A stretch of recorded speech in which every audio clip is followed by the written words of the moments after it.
Hello, I'm Lise Colucci, and I'm one of the life coaches at queenbeing.com, where we help you to discover, understand, and overcome narcissistic abuse in toxic relationships. Hello, everyone. There's lots of people here already. Hello, Iraq, Angela, Paula.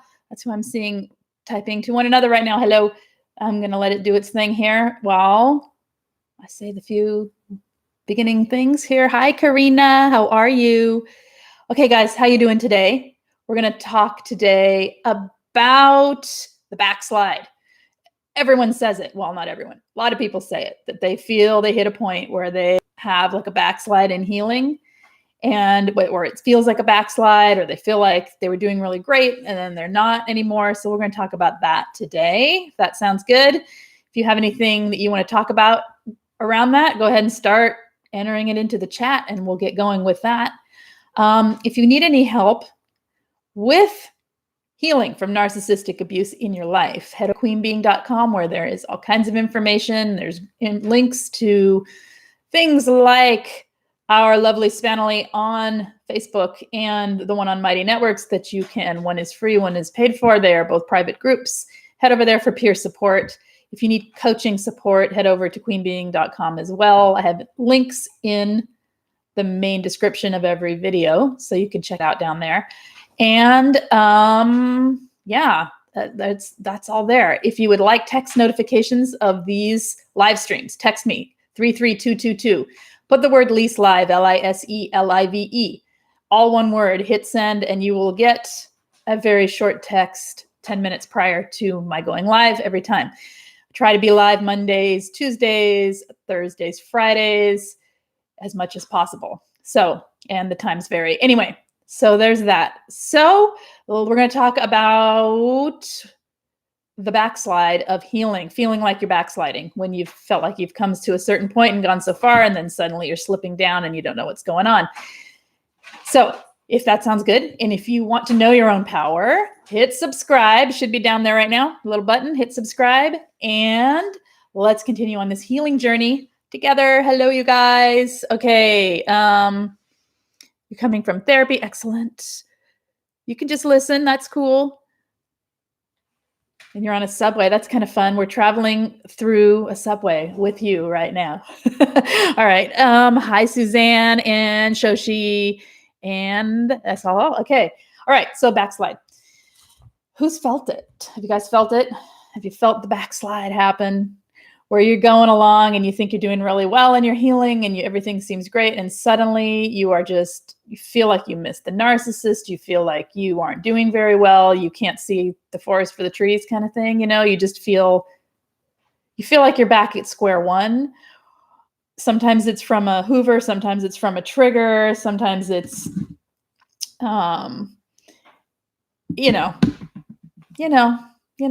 it could just be anything that causes it. Sometimes it's for no reason. Sometimes you just feel like, what's all this for? What am I doing? It's not working. It's a backslide. It feels like a backslide.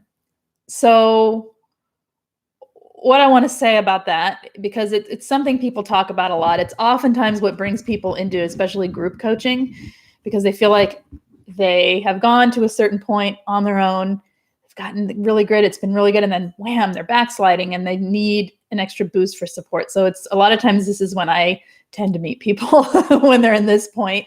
So number one thing is healing isn't linear. Okay. It's not one thing. You don't just it's not a string that leads from point A to point B. Healing is all over the place. Okay. Healing is, our lives are multifaceted, right? Our lives are not one thing. Okay. Just the way as human beings we operate, we have these minds that think and these emotions that feel and these bodies that do what the bodies do. And we have a spiritual life. We have this esoteric life that doesn't, that is not understandable. We have a dream world. We have a work world. We have all these things that intermingle in our lives, right? All these parts of ourselves. It's multifaceted, and we live in all of these facets all at once, right? And narcissistic abuse, toxic abuse gets into every facet of your life. This is why it's so damaging and so pervasive. It's not like they just hurt our emotions and make us feel sad. Okay, that sadness, the way they make us feel spreads into all of our life. It's pervasive and it's got little, rooting tendrils all over the place. This is how it works. And healing is the same. It has to spread through all of the different parts. So what can happen is you can have a trigger on something or something happen in a part of your life that will surprise you, where it takes you down that rabbit hole of the backslide, right? And maybe you don't even know why it's happening. But here's the thing. It's not a backslide in the way it's not taking you to square one. What it's taking you to is another level. Think of it like video games. You've leveled up and now you're starting over on this new level with the new tools, with all the tools you had before. You don't lose those, a little extra life and a whole new set of challenges and obstacles to overcome as you wind your way up in that level and can grow and expand your life and your perspectives so that the wisdom that's coming in and the learnings that are coming in are actually healing that multifaceted life that you live. Does that make sense? So backslides are kind of, I don't want to say they're good things. They're necessary things to help us continue evolving. That's how it is. There's very few people that just get over it. Okay. There are people who do. There are people who, the way their minds think, the way their abuse happened, the amount of abuse they've had in their life can actually do that. Sure.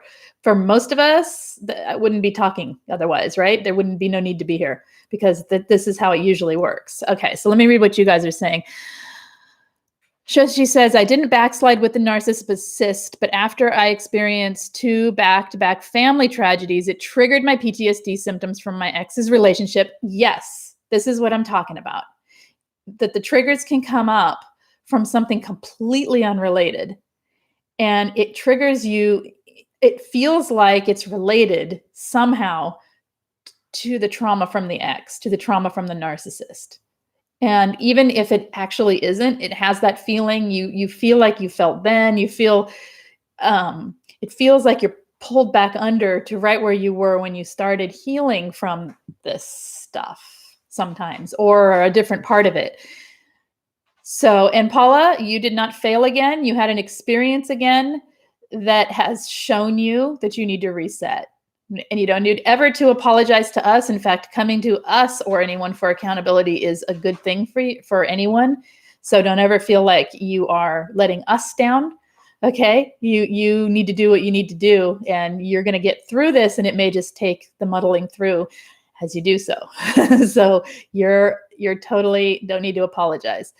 But yes, so back to this, that things can trigger the PTSD. Things can trigger the PTSD from the trauma, and it can feel like this backslide. And that's what I'm talking about with it being so multifaceted in our lives that, okay. So Life Survival, hello. Lisa, when I started thinking of them going down the rabbit hole, I was sternly telling myself, that was then, this is now. It's been working really well. My brain is listening. Excellent. And learning to accept it all. Excellent. So yeah, you see, you're not in the trauma.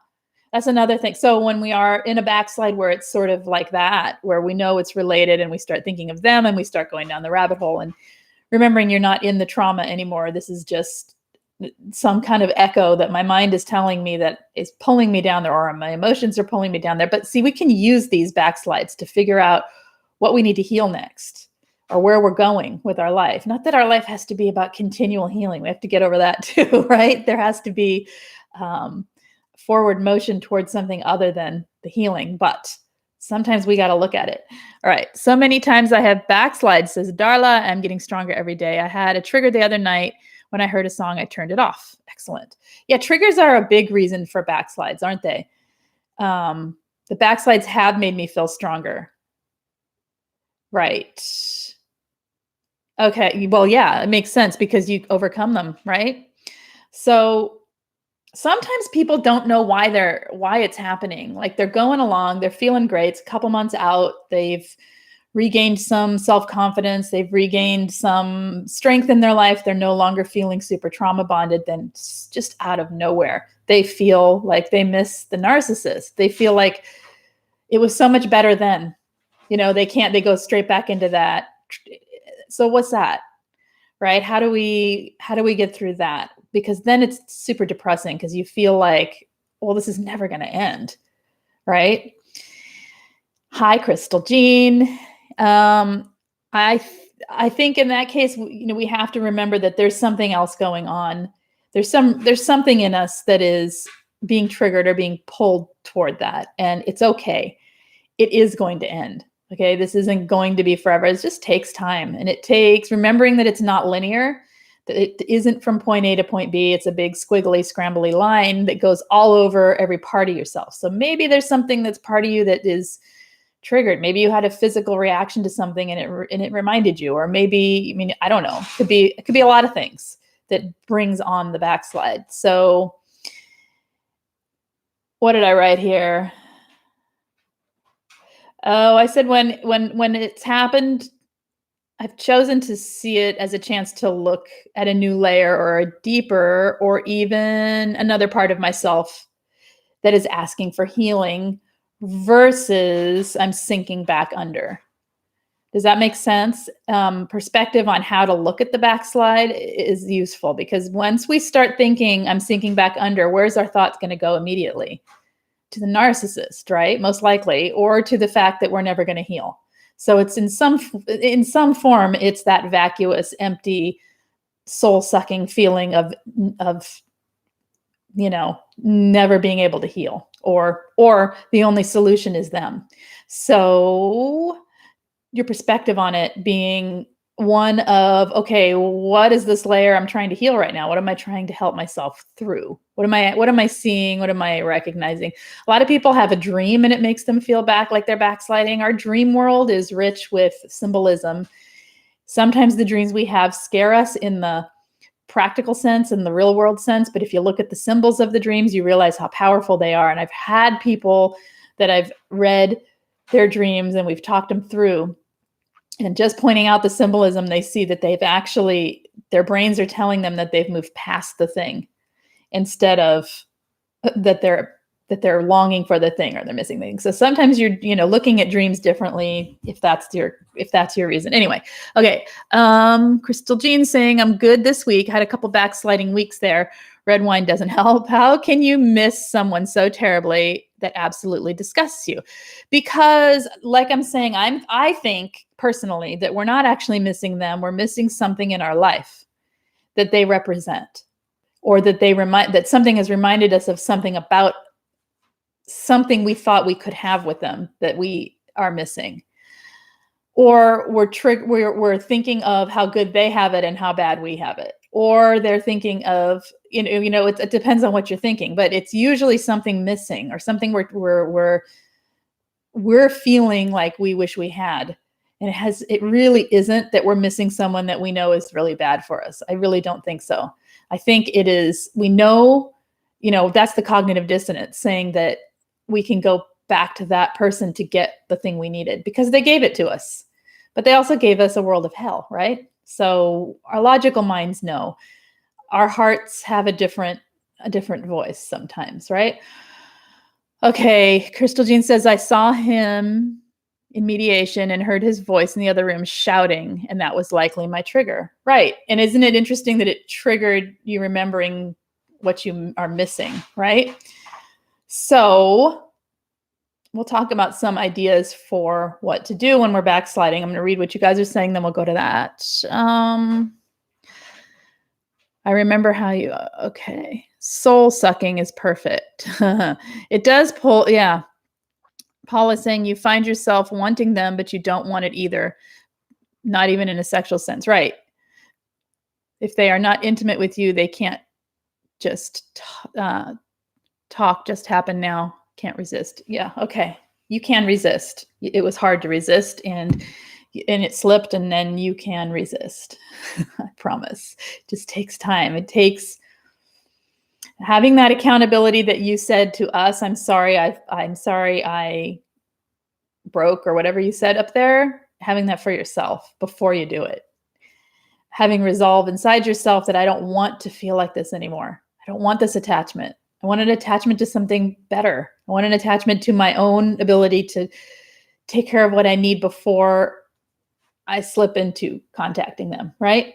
All right. Yeah, pull up your bootstraps, keep marching on, soldier. It's true. We have to just, it's okay. If you sit and dwell, Paula, on the fact that you did something that now makes you feel bad, then you're stuck in the feeling bad. So sometimes it's saying, oh, I totally did that. All right, well, take a deep breath, go do something to distract yourself, tell yourself any affirming thing that you need to hear to help yourself realize that you don't need to do that tomorrow. It was just a thing. It happened and now it's done and it's over. Get your mind on something else, because otherwise it's pulling that moment with the narcissist into the future. And we don't want that. It is totally easier said than done. Yep. Hi, Vicky. It's okay that you're late. Paula. Yeah. Okay. We got that. All right. So when you're backsliding, what do you think when you're back? When it hits, especially if you've been feeling really good. Hello, Sean. Welcome. You're still in the marriage. Unlike most narcissists, is my wife. Actually, there's a lot of men in here in particular that have narcissistic wives. So you're not alone in here. Grew up very privileged, raised by a narcissist. Why is therapy or therapists so ineffective? Most ROAs.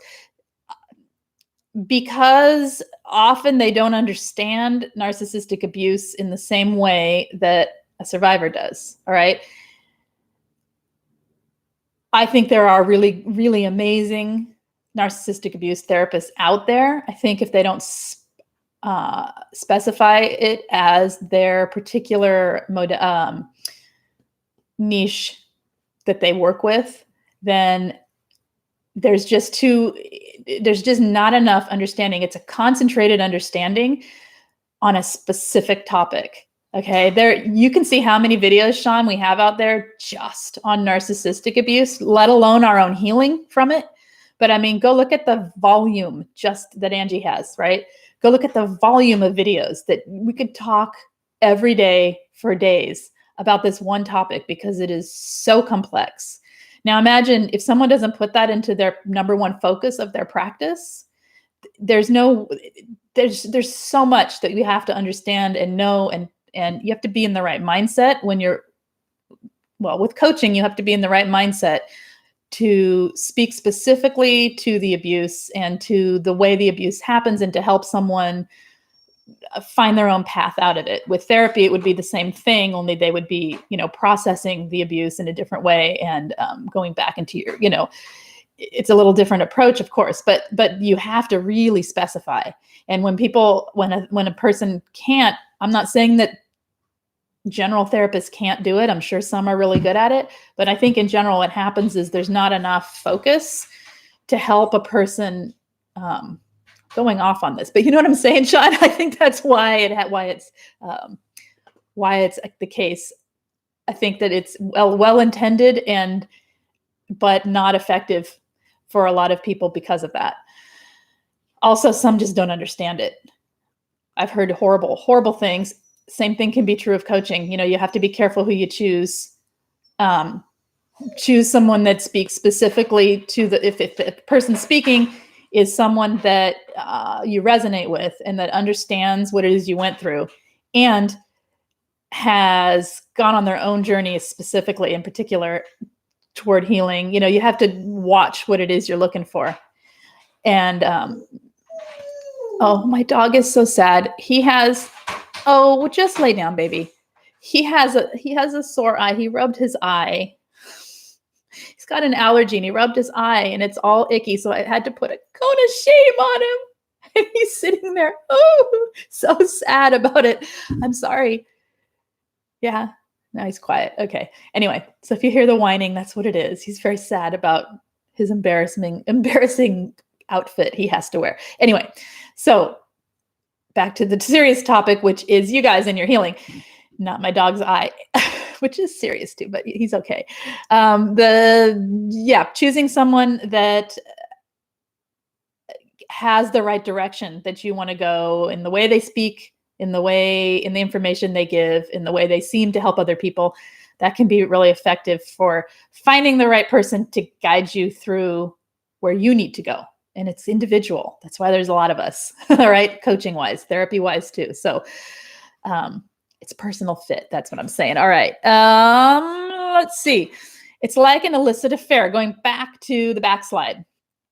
Back to the backslide. Okay, what are we saying? Paul is saying it's like an illicit affair. First connection was for her to talk about why we stopped talking. It is.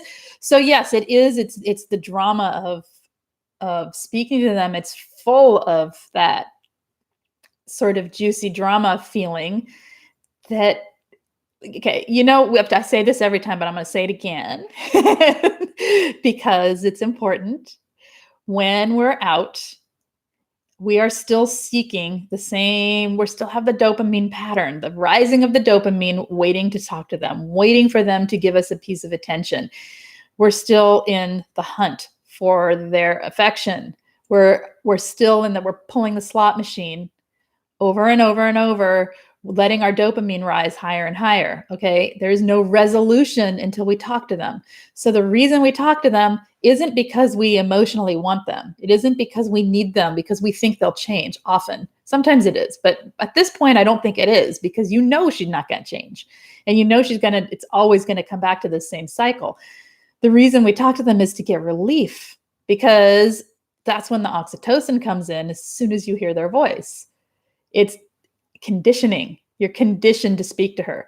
So you change the conditioning. You find something. First of all, understand it's not going to kill you to feel uncomfortable. It will actually go away. All right. That part will change. You have to give it enough time for it to change. You have to keep them completely out, especially when you're that addicted to the process. All right. This is like an alcoholic sitting in a bar, and you can't go to that bar. You can't. You got to keep it away. Even if you've got to do a no phone day to keep away from it, you've got to keep away. Like as away as you can, even in your thoughts. You hear those thoughts come in and you go, no, I'm not thinking that today. Today I am staying free of this narcissist. Struggle. But you don't have to struggle all day long. You can do other things in the meantime. You can direct your attention to things that are more pleasant, things you enjoy, take yourself out to eat, do something for yourself. That's why the self-care is like your foundation, and then you struggle with the letting go and understand that that's what's happening. Okay, I actually don't want to talk to her. This is just a chemical reaction in my body because I'm addicted to the release that I get from talking to her. Yes, there's emotional need. Yes, there's thoughts. Yes, there's cognitive dissonance, all that going on too. But underneath it all, there's the operation of the way the brain is working and the chemicals that are being released. Okay, so work with that. See if that helps.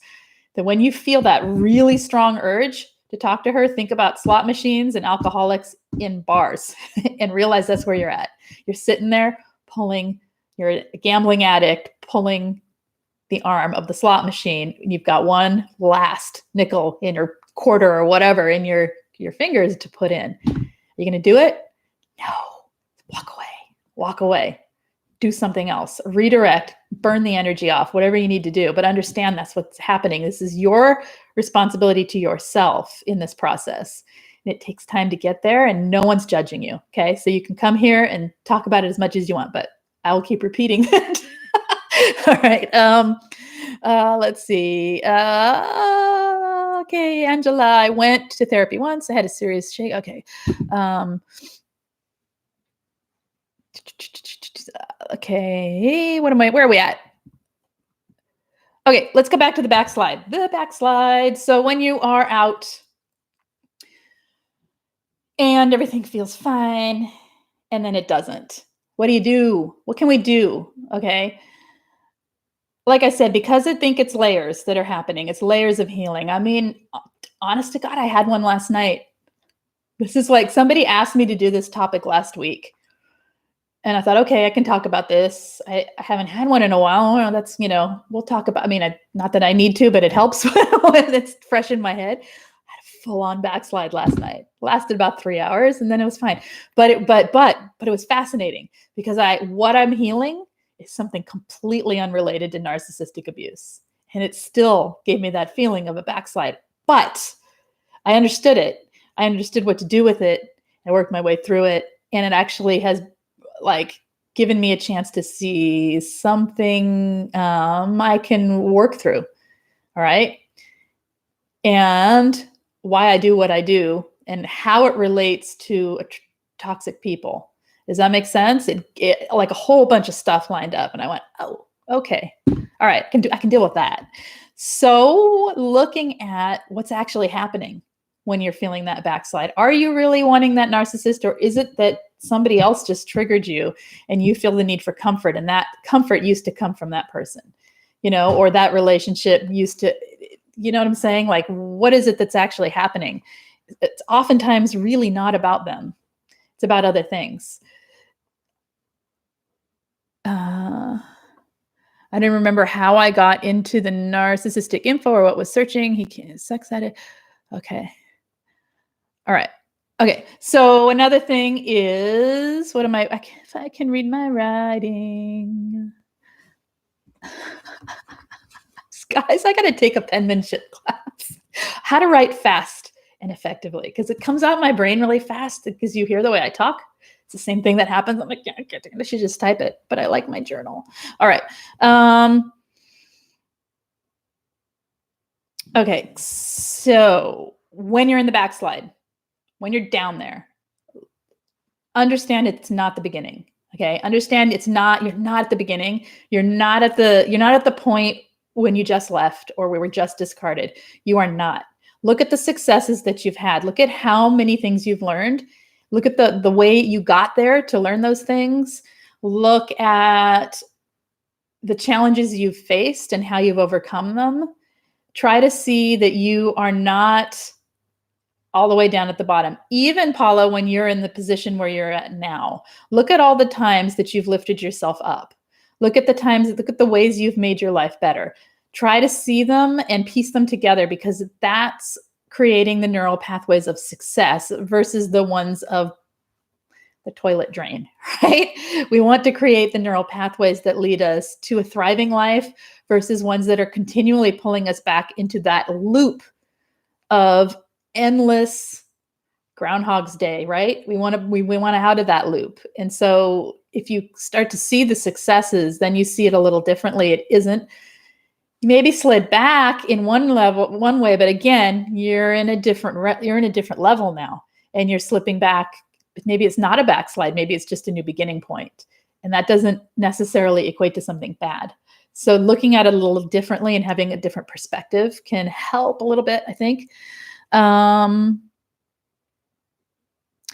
When possible, can you talk about an experience where you saw or heard of a narcissist actually changing? I haven't. That's as fast as it gets. I haven't. Actually coming to the realization they are coming from a painful place that's even possible. I have heard them admit their wrongs. And then I've seen them suck back that accountability in person, not just heard of, seen this. Pull back on the accountability and point out the ways in which it's not their fault. And shut down any level of accountability from that point forward to the point that now you've heard me, now you've seen me, I've been vulnerable to you, I've given you my secret. And so now you understand why I act the way I act, so accept it. That's not healing or change. That's unmasking and saying, oh, okay, you see me without my mask and you'll take me as I am. They all want unconditional love to be love. They want unconditional worship to be given to them regardless of how they are. We all want the unconditional love, right? Who doesn't?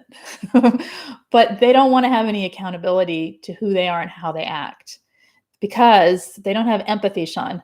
And without the empathy, there is no relating to another person based on an empathic or any level of empathy. I'm not saying everyone has to be an empath. You can have a ton of empathy and not be like fully someone who might identify as an empath. But having empathy for other people, having that feeling of connection to other people, that you are able to witness the experience, like let it come in and take it in as, oh, they're having their own experience. and that looks painful, or that looks happy, or that looks whatever, like to relate to it on a level of empathy they don't have. They can relate if they can relate it back to self, but they can't do it if it's unrelated to self. Does that make sense? There is no real empathy. And so because of that, they can't change. That linked with the fact that they cannot accept or have any accountability for their actions, they will take whatever they're being told, even if they say, yes, I hear you, that I do that, and shove it behind their ego, because their ego is there to be protected at all costs. That's who they think they are. The ego being the mask, the image of what they present to the world. And they believe it as themselves. And they need the world to operate so that it matches that. And when it doesn't, they start to devalue and to try to manage the whole thing based on this devalue love bomb cycle that they do. Does that make sense? So they don't change. I have never heard of, well, okay, that's not true. They change. They become more covert. They learn to hide it. They can learn the right words to say, but they cannot learn to feel in the way that a person with empathy feels. That part of their brain doesn't fire. It's as simple as that. The other point is, do you want to spend the rest of your life trying to manage your life so that you are waiting around for somebody else to potentially make the massive changes it would take in order to behave like a human being that actually has empathy for other people?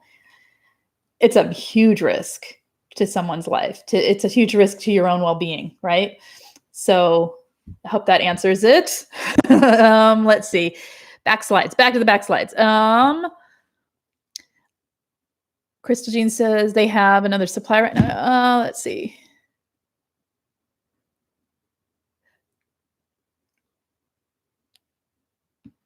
Okay. You're welcome. I'm sorry. I'm reading now. Changing that. We're talking about what I was just saying. So that's good. Okay. So the backslide. When you are feeling like you're starting over with the healing,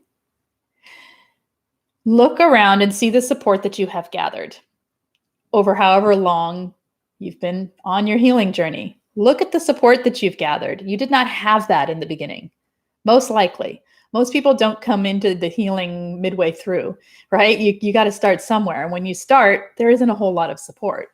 Okay, so look at the resources you've found on your own. Look at the people you've surrounded yourself with. Look at the peer group that you have. Look at the fact that you're here listening to a video and all the other videos you participate in and actually participate with. Look at the fact that you're here typing, and participating, or if you're listening later, that you're thinking about what's being said. And sometimes you leave comments, sometimes you don't, whatever. You're participating in your own way with what's being said and you're engaging with it. That is a huge, huge, huge support to yourself that you didn't have in the beginning. So there's no way you've backslid to the beginning. Okay, logic says, nope, that's not true. I think the biggest fear is they're starting over. It's going to hurt for just as long. And it isn't. It doesn't have to. If you start looking at these things, then your perspective shift can help you realize that this only needs to last a short time. And I can get back on track, so to speak. I can get back to feeling more like myself, like the way I wish to feel. All right. Ask what you need. Okay. If you're in a backslide, especially Paula, I just gonna keep calling you out today, especially when it's like Paula talks about, where you do reach out and and you're really having a hard time resisting reaching out to the narcissist. Ask yourself before you make that text or call or whatever you're doing, what do I need? What do I actually need? It's not them. Tell yourself that. It isn't them. What am I asking for? What do I need? What do I need? Can they actually give it to me? Chances are no, they can't. Okay. What do I really need? Be honest with yourself. Get accountable to yourself for what you need. And then start finding ways to actually fill that need that don't include toxic people or toxic exchanges or or the backslide. All right. I know it's painful, Sean. It is the number one thing we have to see in order to move forward. I think that they can't change, that it's not, even if they could, it's not our responsibility to change another person, right? It takes each person's individual efforts towards self to give to a relationship. Does that make sense? And they aren't gonna. They're not going to. They manipulate, they control. They need to spin everything into their delusional sense of who they think they are and how they need the world to operate around them. We're pawns, and we're toys, and that's it to them. They may have what feels like love. It's actually attachment in the sense of a clinging need to have their own ego validated for them. And it's all about them. It really is. It's not something it's hard to understand when you're a person with empathy. It's really hard to understand. And it's hard to have so much empathy that you can put yourself in the position of them. Does that make sense? Because let me tell you, you don't even want to. It's a dark and horrible, empty feeling that they exist with. But that's not yours to fix, okay? It's our own responsibility to work on ourselves, all people, and they won't do it. So I'm sorry I'm sorry to be the bearer of the news, but I'm also not sorry, because if it means you can move forward, then okay. All right. One drink won't hurt mentally, but it does. Exactly. So ask what you need, right? Okay. Recognizing that trauma, hi, Kat, has been unwittingly compounded by professional helpers, layers upon layers, like everlasting gobstopper. Say more. I don't understand what you're talking about here. Okay. So what else with when you're feeling like you're backsliding? What else? And all of this pertains not just to when you're backsliding, it's to all of that I'm saying here is at any stage of healing that you're at.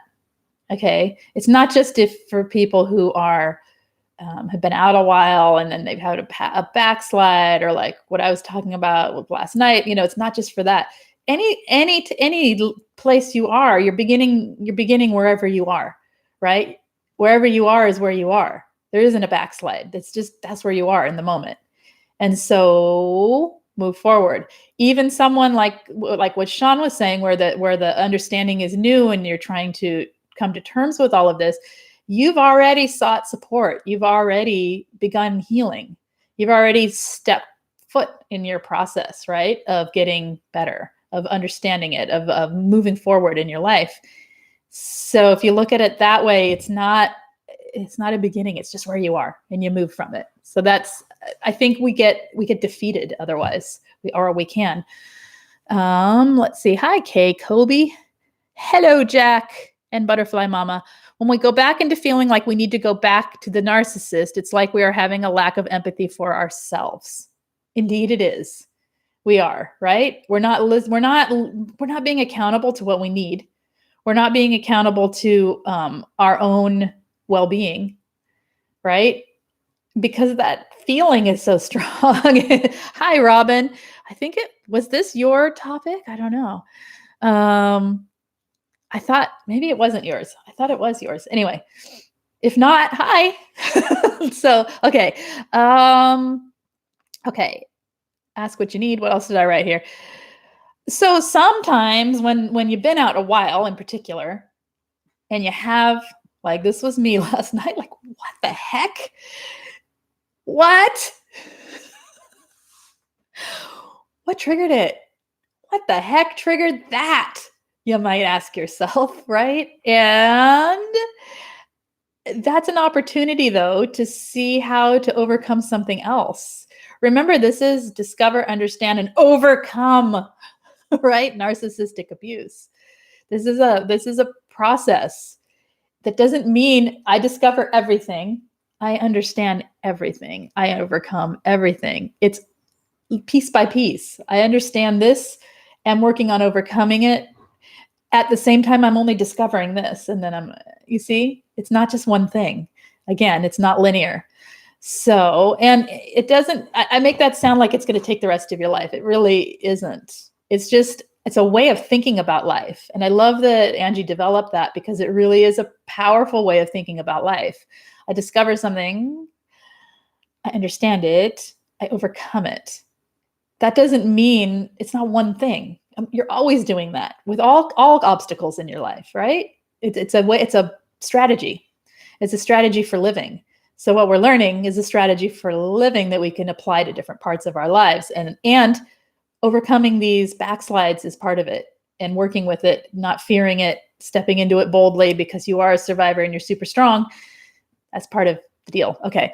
Look at your own patterns. Sometimes, this was mine.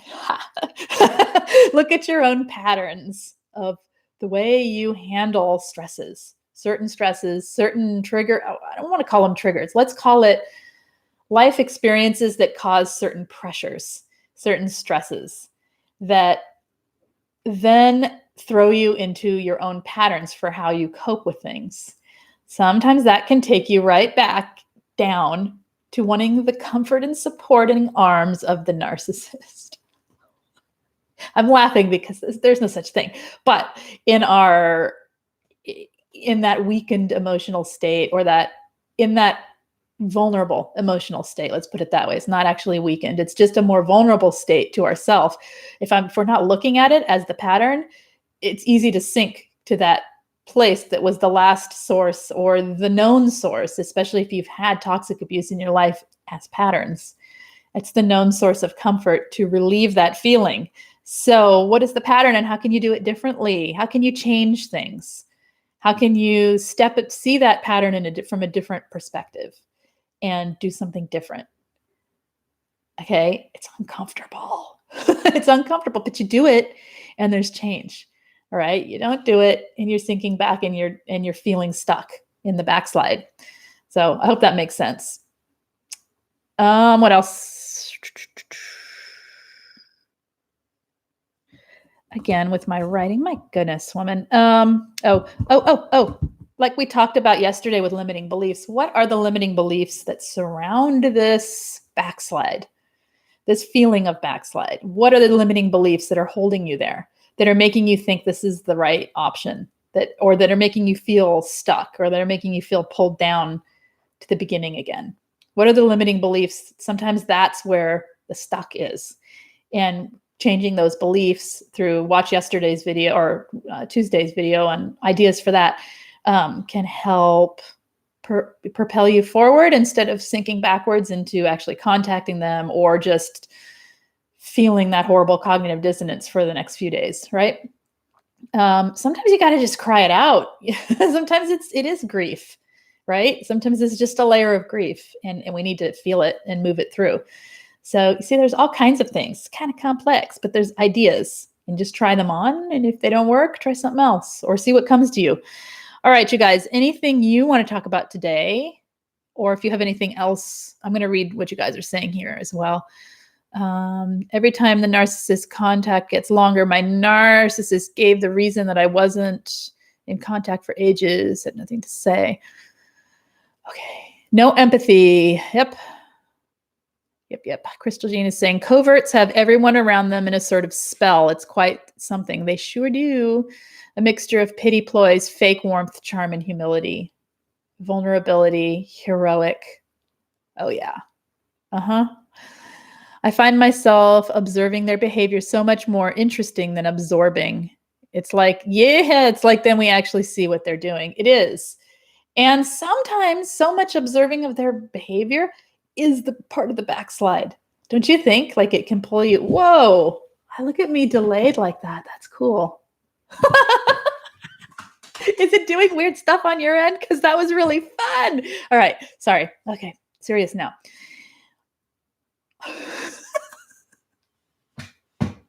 Okay. We're hitting the point. Love Lisa's talking a lot. All right. What else do you guys have to say? That's what I do. I cry it out and scream. Sometimes you have to. Sometimes it's necessary. Some of us are more emotionally driven and we need to get it out, right? Understanding yourself. Understanding yourself. Okay, sometimes with this, oh, it did it again. Is it doing that on your end or is it only on my end? Because it is fascinating.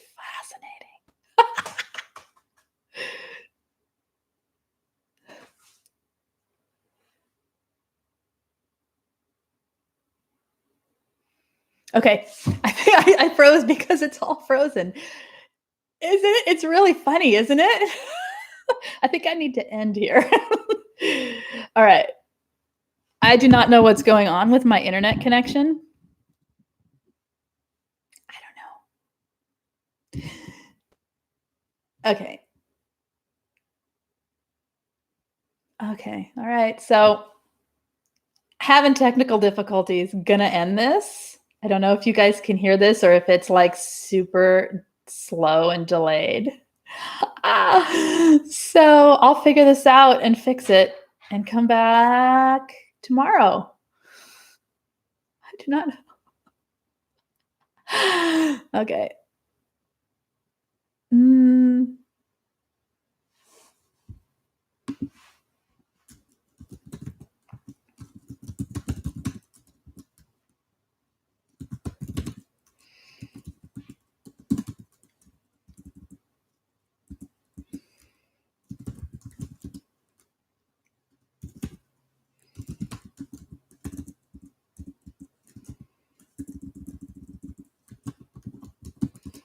okay, guys.